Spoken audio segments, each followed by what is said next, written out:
Peace and greetings. What's good? This is your girl Naya here from the Metaphysical Mummy, and this is going to be an unboxing of the Healing Light Tarot by Christopher Butler. And it's just an unboxing. It's not a full-fledged review. This is a little Scarabeo deck. It comes in this really nice, sturdy box, which I absolutely love. That makes my heart jump for joy. You guys don't even know. So I'm gonna go ahead and take the plastic off and see what this looks like. I just mutilated my box. I didn't mean to do that, but here, look at what I did. Oh my god, no. Goodness gracious. So I saw this deck online and I was just enamored with this concept. For me, just looking at the box itself, it definitely showed me for me, this was like a dreamscape. Something that I see when I sleep. It just reminded me of that realm of life. So it does come with a little guidebook, a little white book. It is, the entire thing is, oh no, not the entire thing. Let's see. I apologize. My cats don't like closed doors. And they either want to be in when they're out, and when they're in, and then they want to get in when they're out. Forget it. So here, at page 69 within the little white book, it's in English. So pretty much this much is in English, and then it looks like the rest of it is in a different language. So just, or different languages rather. So just FYI. And it has, I like that it's in, good paper.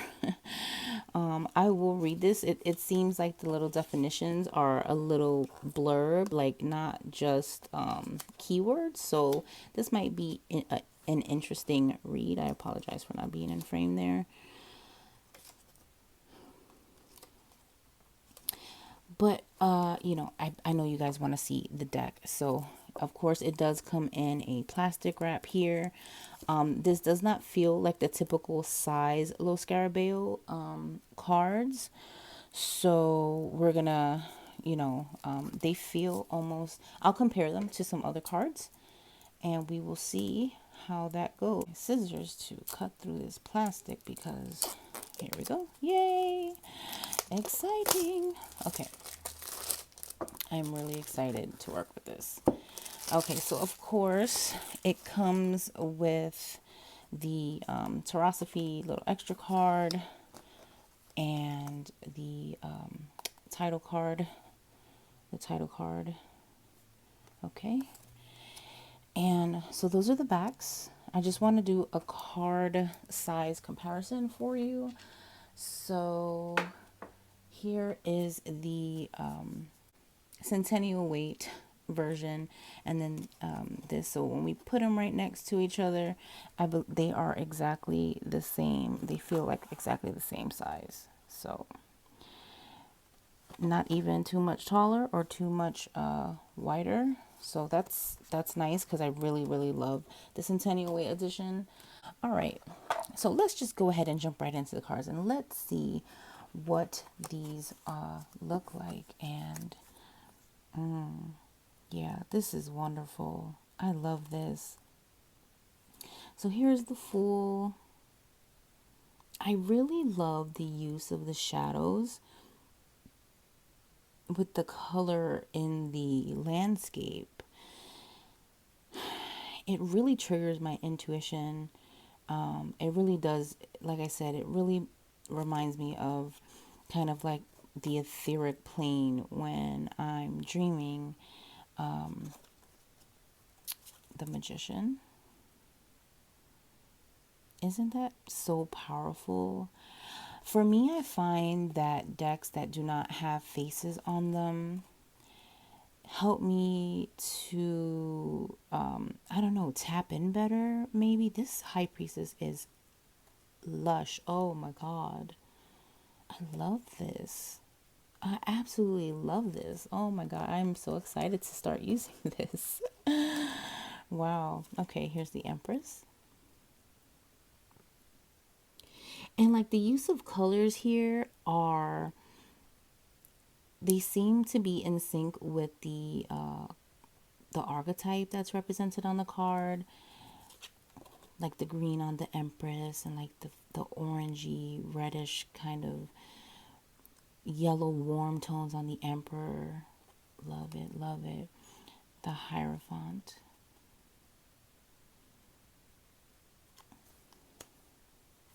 the Lovers,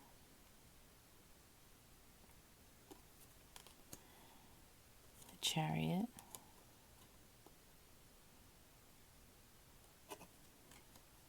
ooh, I really like the Strength card. That's pretty neat. That's really cool because typically, in like a standard Rider Waite Strength card, you're always gonna see the Maiden above the Lion, but in this case, it's like the Lion is above the Maiden.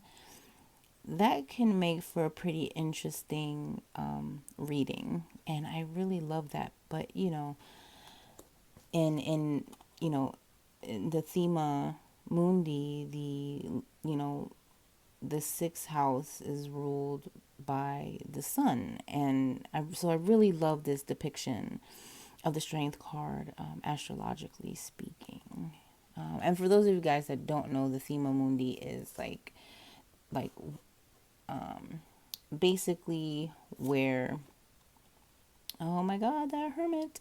The Thema Mundi is basically kind of shows the rulerships of the planetary rulerships to the houses in an astrology chart. That Hermit is so sick. Oh my God. Wheel of Fortune. Yum. Oh my God. Yo, I'm sorry. I keep saying oh my God, but I am completely enamored with this deck. I like Justice.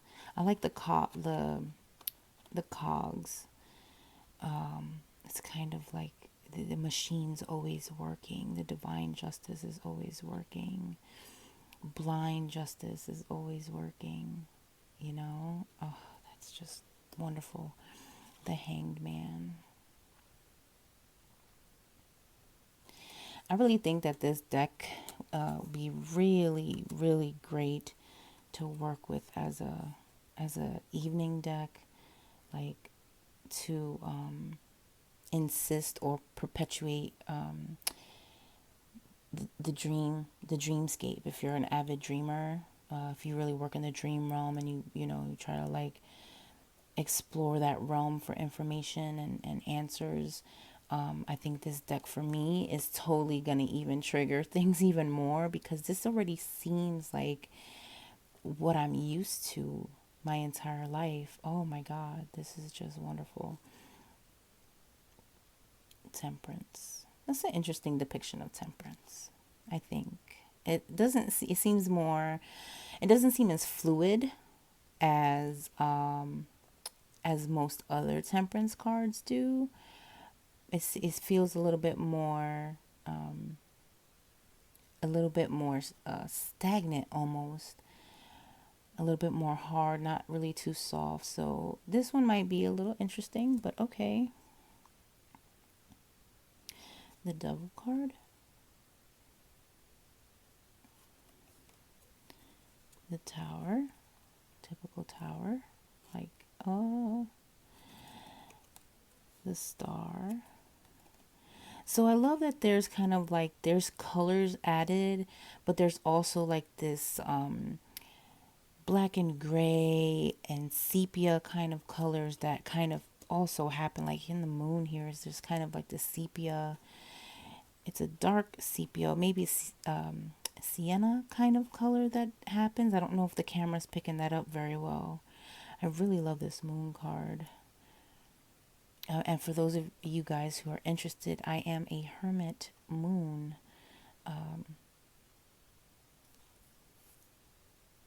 As my like my soul card and my hidden factor card or my teacher card. Here's the sun. And see what I mean? There's like this the sun is usually very bright and yellow, and this one kind of has it's like a little bit more muted, and like, yeah, it has a antique kind of feel to it, but I really love that. That's really fascinating. And it is. There's like this, even though it is yellow, it is like this yellow lime kind of color. It just still has this kind of like antique kind of feel to it. Now, Judgment is a little bit more brighter, but I really love this depiction of Judgment. It's like this reawakening, this rebirth, this, answering the call, or all these new ideas to, or this all this culminated knowledge and wisdom just kind of comes bursting forth into action through divine calling. I love this. Oh, it's so good. And then we have the World card here. That is just amazing. I love that. I love that she's like on top of a tree. And so for me already, because it's the world, I would consider that tree to be the world tree, the tree of knowledge, the tree of life, the tree of wisdom, the concrete and manifest of the journey, and being on top of that and really standing in your truth and shining. Oh my God, this deck is amazing. I can't stand it. Okay. Now we're going to go ahead and go on into the majors. I'm going to split them out into suits here so that we can kind of take a look and see what we're working with. I just kind of wanted to see all of these together. I really love this. Can we get that in there now? We kind of can't, but here we go. Oh no, hold on. I'm missing something. Here we go. My bad. Here is the Ace of Swords. That is lovely. Oh, yes. I love this. There, just so you can see it. Okay. So I'm going to go ahead and start with fire, because I have been working with the first operation. So that is that and an essential dignity. So that's kind of like where I'm at with it right now. Here's the ace. Oops, I apologize. So it's kind of like a flip through too, I guess. Ace of Wands. So as you can see, it says Ace of Wands on the bottom. But when you get into the minors, it doesn't show you the suit for the numbered cards.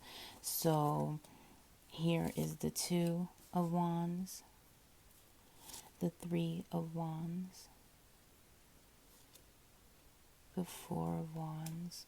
I love this energy of this deck. It's just very, for me, it's very decadent and very tasty. I don't know I don't know how to explain that any better than this, but look at the sparks of, creativity, of inspiration. Oh, look at the Eight of Wands. It's like shooting stars or like meteors. Oh, I love that. I love this. That doesn't that doesn't help at all, I'm absolutely sure. And here's the Nine of Wands. I love this depiction of the Nine of Wands. Yeah, you have to stop and take a break and be strong and just hold still sometimes. That is so good. That is so good. And like, here's the Ten of Wands, and still there's still sparks. So even if I were to think like, oh God, maybe this is swords, but there's like the sparks of creativity and inspiration and twilight and universe and universal consciousness. Like, this really taps me in like something fierce. And now I'm looking at this. Almost looked like there's a bug on his back. Am I not kidding? Is that like a really big like roach or something on that? That's kind of weird, but I guess it is it could be taken in whatever whatever way you choose to see that image. I'm sure it might shift over time. Or like a bag of bricks, but that doesn't really look like a big water bug or something. It's weird. Here are then the court cards. They name the court cards on the bottom. Page of Wands. So here's the Page of Wands, Knight of Wands, Queen of Wands. Very beautiful. I love that. Can you see that very well? I apologize. And the King of Wands. So there's the wands. So now we know what the basic setup of them look like. So I will continue to go through them. Next, we're going to go through the cups. So here's the Ace, the Two of Cups, beautiful Three of Cups, lovely, 4, the 5,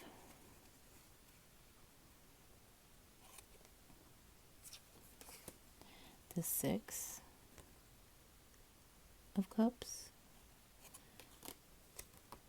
7 of Cups,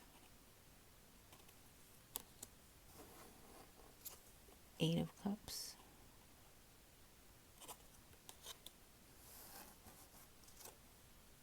9 of Cups, 10 of Cups,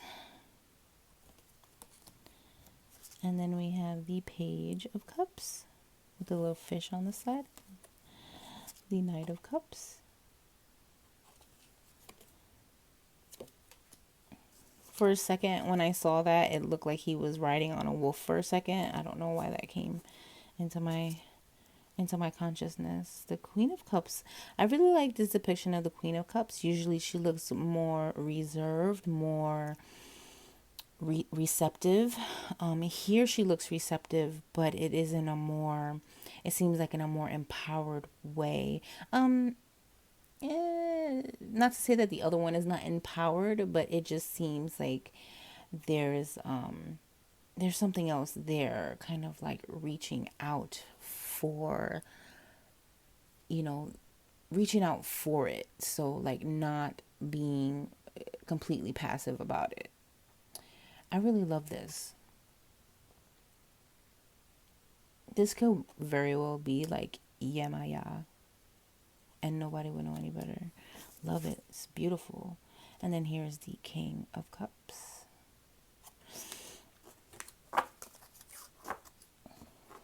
And we got the swords. Everybody's waiting for those swords. So here's the Ace of Swords. The Two of Swords. Ooh. I like that. That's pretty sick. The Three of Swords. I thought they would go a little bit different with this one, but it's traditional symbolism, so that's okay with me. I'm surprised. Yeah, I kind of feel like when I see this, it's like somebody's crossed up. Just because of the way that this third or the middle sword is sticking upwards instead of all of them facing the same way like traditionally. So that's yeah, that could be interesting. The Four of Swords. I hope I said swords before. I feel like I messed that up. Five of Swords.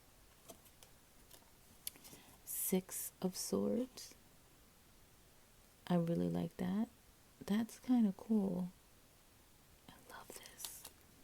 Seven of Swords. I love that this deck is also borderless. Eight of Swords. Oh, wow. Okay. The spider web in this is really telling when we talk about the issues for the Eight of Swords, because the Eight of Swords is typically, the woman is bound up within herself.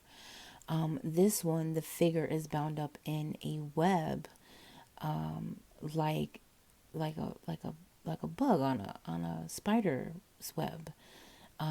And this is not your standard like definition for what a spider, at least for me, because traditionally for me, when I see a spider's web, I think of weaving a new, the weaver of life, the weaver of, my destiny and my path, and all of that kind of stuff in that, creative expression. I typically find that spiders are one of my power animals, and so when I see the spider web, it usually brings me comfort. But I also am aware that it's not comforting for anybody who gets trapped in that web. It could also seem like the punctuation in this, I feel like, is being trapped in a web of lies. Web of lies. And that could be interesting if that comes up in a reading. So, okay, here's the Nine of Swords. Really beautiful. Really beautiful. Love that. Ten of Swords.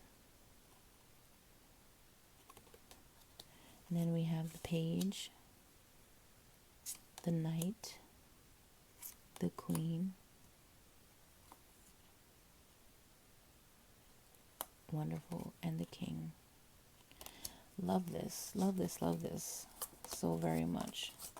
Oh, I am so happy I got this deck. And now we're going to go ahead and go to the Pentacles.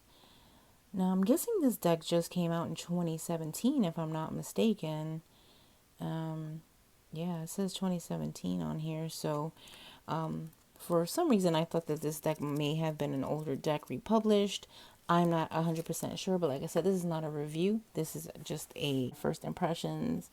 So I hope you guys enjoy this with me. Okay, so we got the Ace of Pentacles. Here we have the Two of Pentacles. I really like that. The Three of Pentacles. So in this Three of Pentacles, it does look like he's working. But I am not loving the fact that he's by himself in this. I'd prefer to see the other two figures in it as well. But I mean, I do like the symbolism in it, though. It's very interesting. Here we have the Four of Pentacles. I kind of get a feeling from this one like this guy is on a power trip.